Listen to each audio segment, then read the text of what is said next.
بسم اللہ الرحمن الرحیم۔ اس وقت میری عمر 12 سال کی تھی اور میں 6ٹھی کلاس میں تھی۔ ہر فکر و غم سے آزاد تھی، اسکول سے گھر اور گھر سے اسکول، بس یہی میری زندگی تھی کہ ہمارے خاندان میں ایک دھماکہ خیز واقعہ ہو گیا۔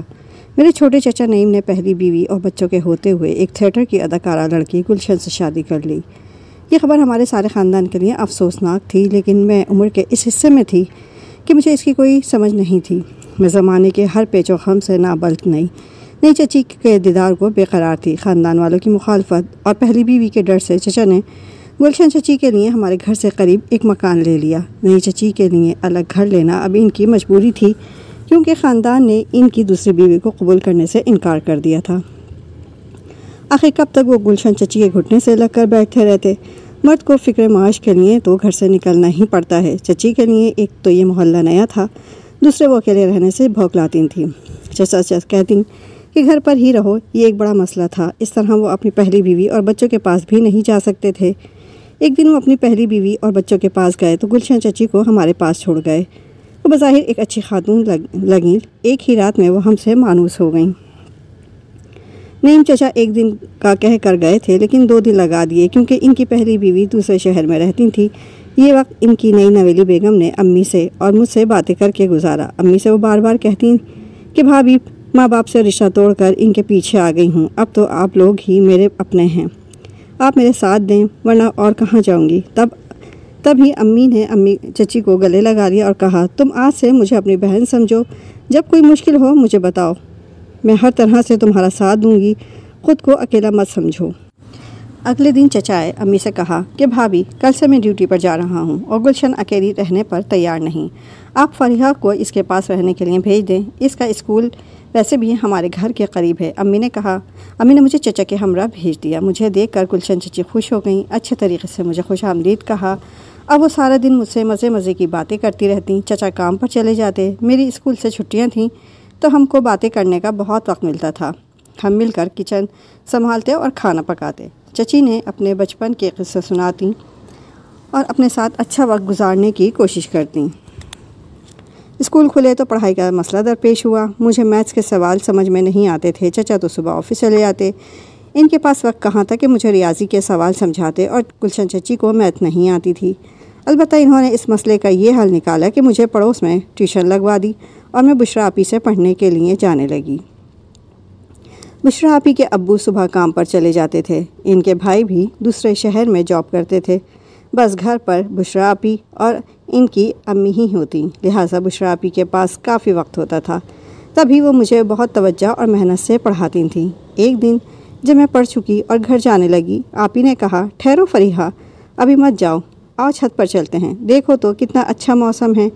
ابھی ہم چھت پر جا کر بیٹھے ہی تھے کہ کسی مردانہ آواز نے ان کو پکارا، بشریٰ دیکھو میں آ گیا ہوں۔ میں نے مڑ کر دیکھا، ایک نوجوان آپی سے گلے مل رہا تھا۔ آپی بھی وفور جذبات سے کھل اٹھی تھیں۔ ارے رمیز تم کب آئے؟ وہ اس نوجوان کو دیکھ کر بہت خوش ہو کر بولیں۔ میں حیرت سے اس کو دیکھ رہی تھی۔ انہوں نے مجھ سے کہا، فریحہ یہ میرے بھائی ہیں، اسلام آباد میں جاب کرتے ہیں۔ میں نے رمیز کی طرف دیکھا تو پلک جھپکنا بھول گئی، وہ بھی مجھے ہی دیکھ رہا تھا۔ اس کی آنکھیں بے حد خوبصورت تھیں۔ تم جاؤ فریحہ، بڑے دنوں بعد میرا بھائی آیا ہے، بشریٰ آپی نے کہا۔ تم کل اور پرسوں مت آنا، 2 دن تمہاری چھٹی ہے۔ میں وہاں سے آ تو گئی، مگر 2 آنکھیں میرے ساتھ جیسے میرے تعاقب میں دروازے سے گلی تک آ گئیں۔ یہ آنکھیں میرے دل میں گھپ گئی تھیں۔ گھر آ کر اب یہ 2 آنکھیں مجھے در و دیوار سے جھانکتی محسوس ہوئیں، لیکن مجھے معلوم ہی نہ تھا کہ ایسا کیوں ہو رہا ہے۔ میں نے چچی کو بھی بتایا کہ بشریٰ آپی کا بھائی آیا ہوا ہے اور اس کی آنکھیں بہت خوبصورت ہیں۔ یہ آنکھیں مجھ کو گھر میں ادھر ادھر بکھری نظر آتی ہیں۔ میری بات سن کر چچی ایک خاص ادا سے مسکرا دیں۔ تیسرے دن جب میں پڑھنے آپی کے گھر پہنچی، وہ ان کے پاس بیٹھا ہوا تھا۔ میں نے سلام کیا، وہ بغیر جواب دیے مسکرا کر اٹھ گیا۔ سلام کا جواب آپی نے دیا۔ تھوڑی دیر بعد جب میں نے کھڑکی کی طرف نظر ڈالی، مجھے لگا کہ 2 خوبصورت آنکھیں مجھ کو کھڑکی کی اوٹ سے دیکھ رہی ہیں۔ پھر مجھ سے پڑھانے گیا اور میں طبیعت کی خرابی کا بہانہ کر کے وہاں سے لوٹ آئی۔ گھر آئی تو کوئی عجیب سی پریشانی بھی میرے تعاقب میں آئی۔ ایک چچی ہی میری رازداں تھیں، ان کو بتایا کہ آج وہ آنکھیں مجھ کو پریشان کرنے کو پردے کے پاس موجود تھیں، تو انہوں نے کہا، میرا خیال ہے وہ لڑکا تم کو پسند کرنے لگا ہے۔ ایک روز میں ٹیوشن لینے گئی تو بشرا آپی گھر پر نہیں تھیں۔ کچھ دیر بعد ان کی امی کے پاس بیٹھی رہی۔ گھر آنے لگی تو رمیز نے کہا، آؤ میں تم کو پڑھا دوں، کیوں آج پڑھائی کا حرج کرتی ہو؟ میں نے آنٹی کی طرف دیکھا، وہ بولیں، ہاں ہاں بیٹی پڑھ لو۔ میں پڑھنے کے لیے بیٹھ گئی۔ اس نے مجھے زیادہ سے زیادہ سوال سمجھائے۔ شاید وہ چاہتا تھا کہ میں کچھ اور بھی وقت وہاں رکوں۔ ابھی رمیز کے پاس بیٹھی پڑھ رہی تھی کہ بشرا آپی آ گئیں۔ باقی جو کچھ رہ گیا تھا وہ آپی نے پڑھا دیا۔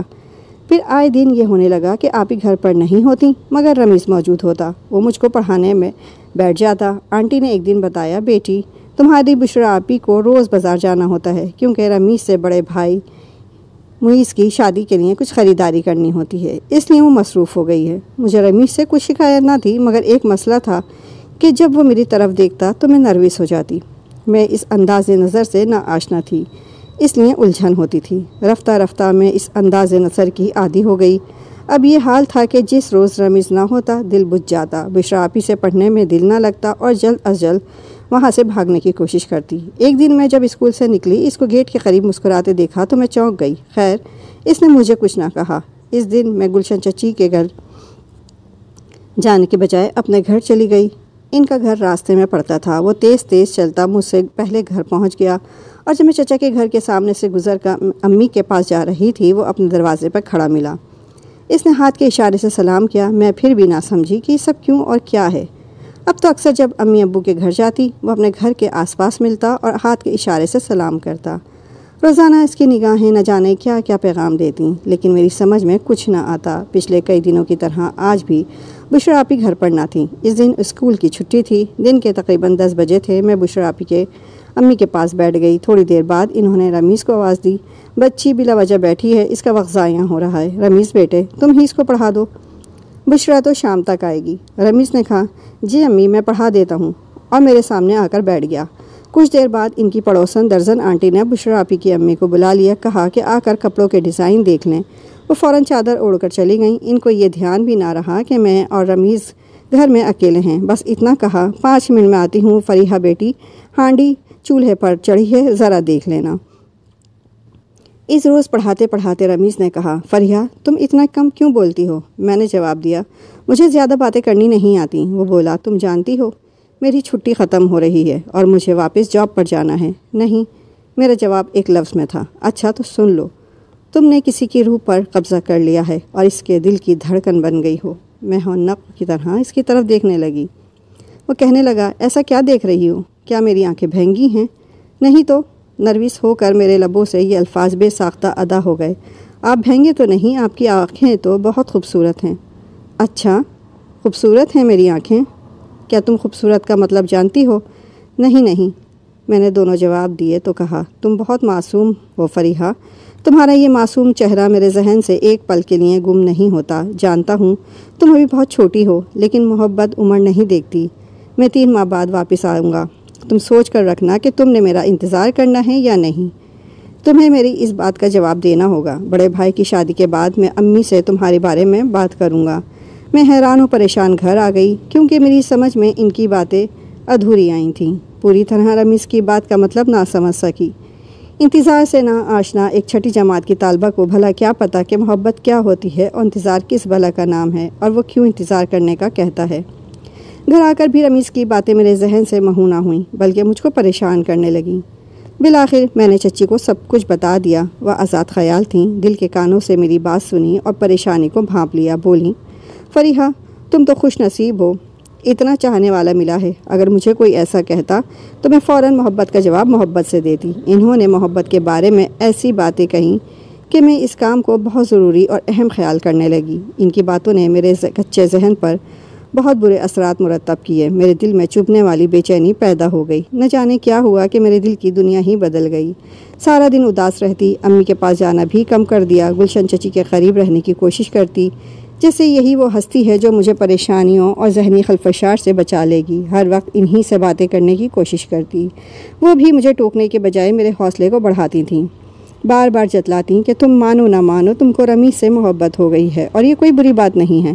یہ بات انہوں نے بار بار مجھ کو اس طرح یاد کرا دی کہ میں نے محسوس کیا کہ اب میں رمیز کے بغیر نہیں رہ سکتی۔ مجھ کو محبت کا مطلب سمجھ میں آنے لگا کہ ہر وقت جس کی یاد ستائے، ہر دم جس کی کمی محسوس ہو، سمجھو کہ اس سے محبت ہو گئی ہے۔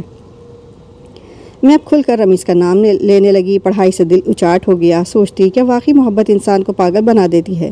میری حالت بھی ان دنوں پاگلوں جیسی ہو گئی تھی۔ اس حالت میں چچی نے میری بہت دلجوئی کی، بہت خیال رکھا۔ اب سوچتی ہوں کہ ان کا یہ لگاؤ بھرا برتاؤ ان کی دوستی نہیں بلکہ دشمنی تھی۔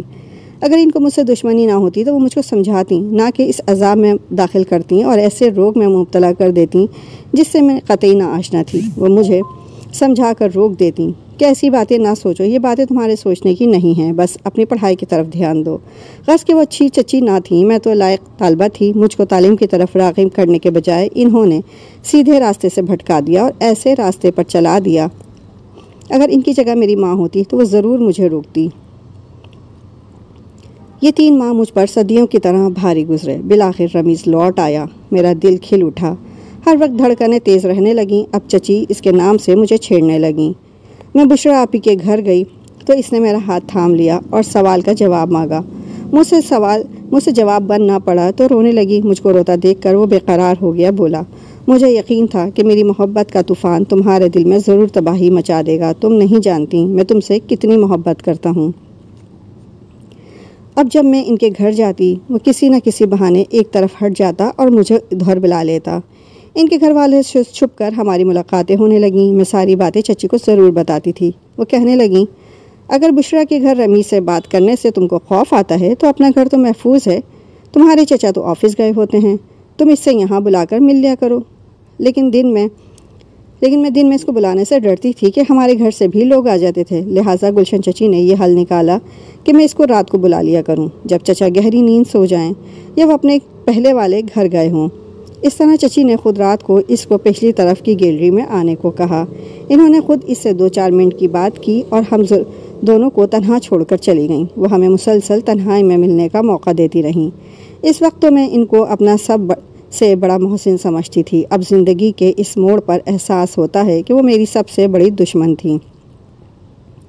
وقت گزرنے کے ساتھ ساتھ ہمارا تعلق گہرا ہوتا گیا۔ سچ کہتے ہیں کہ ایسا تعلق زیادہ دیر چھپا نہیں رہ سکتا۔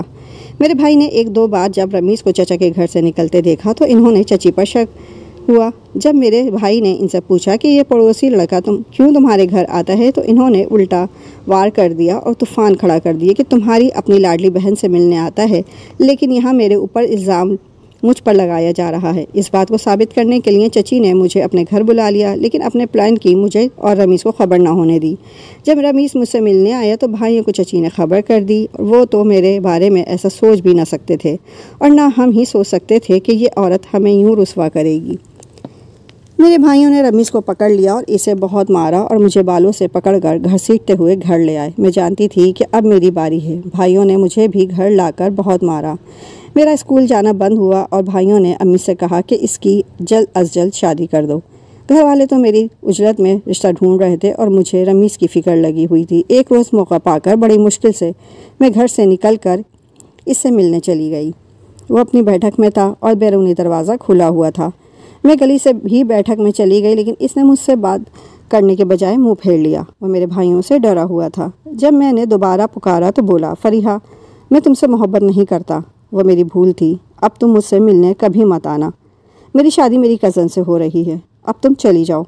میری اور اپنی شامت مت بلاؤ۔ مجھ کو اس سے ایسی جواب کی توقع نہ تھی۔ دل کو چوٹ لگی، مجھے سخت تکلیف پہنچی، مگر کچھ نہ کہہ سکی۔ روتی ہوئی گھر آ گئی۔ جس پر سب کچھ قربان کر دیا، اس نے جان کے خوف سے مجھ سے منہ موڑ لیا، لیکن یہ اچھا ہی ہوا۔ مجھے سبق تو مل گیا کہ ماں باپ کی عزت کا جنازہ نکال کر میں نے کتنی بڑی غلطی کی تھی۔ گھر میں میری شادی کی تیاریاں ہو رہی تھیں، لیکن مجھے شادی سے کوئی دلچسپی نہ تھی۔ شادی کیا تھی، بس مجھے بنا سنوار کر ایک مقبرے میں دفن کیا جانا تھا۔ میرا دلہا میرے والد کی عمر کا تھا، جس کی بیوی وفات پا چکی تھی۔ والدہ اور والد دیکھتے رہ گئے اور جن بھائیوں نے اپنی عزت پر آنچ آنے کے خوف سے میری شادی کرائی۔ شادی کے 10 برس بعد میرا شوہر دمے کے مرض سے وفات پا گیا۔ جوانی میں بیوہ ہو گئی۔ شوہر کی کافی جائیداد تھی، مجھے بھی حصہ ملا۔ میں نے دوبارہ شادی نہ کی۔ اب شادی کی خواہش نہ رہی تھی۔ مجھ کو کم سنی میں ایک غلط عورت کے گھر رہنے کی بہت بڑی سزا ملی۔ آج بھی سوچتی ہوں کہ میری اس بربادی میں کس کا قصور تھا۔ میری والدہ کا، جنہوں نے مجھے ایک غیر عورت کے سپرد کیا، یہ اس عورت کا جس نے مجھے اپنی ڈگر پر چلایا اور حفاظت کرنے کے بجائے مجھ کو تہی دامن کر دیا، اور رسوا بھی۔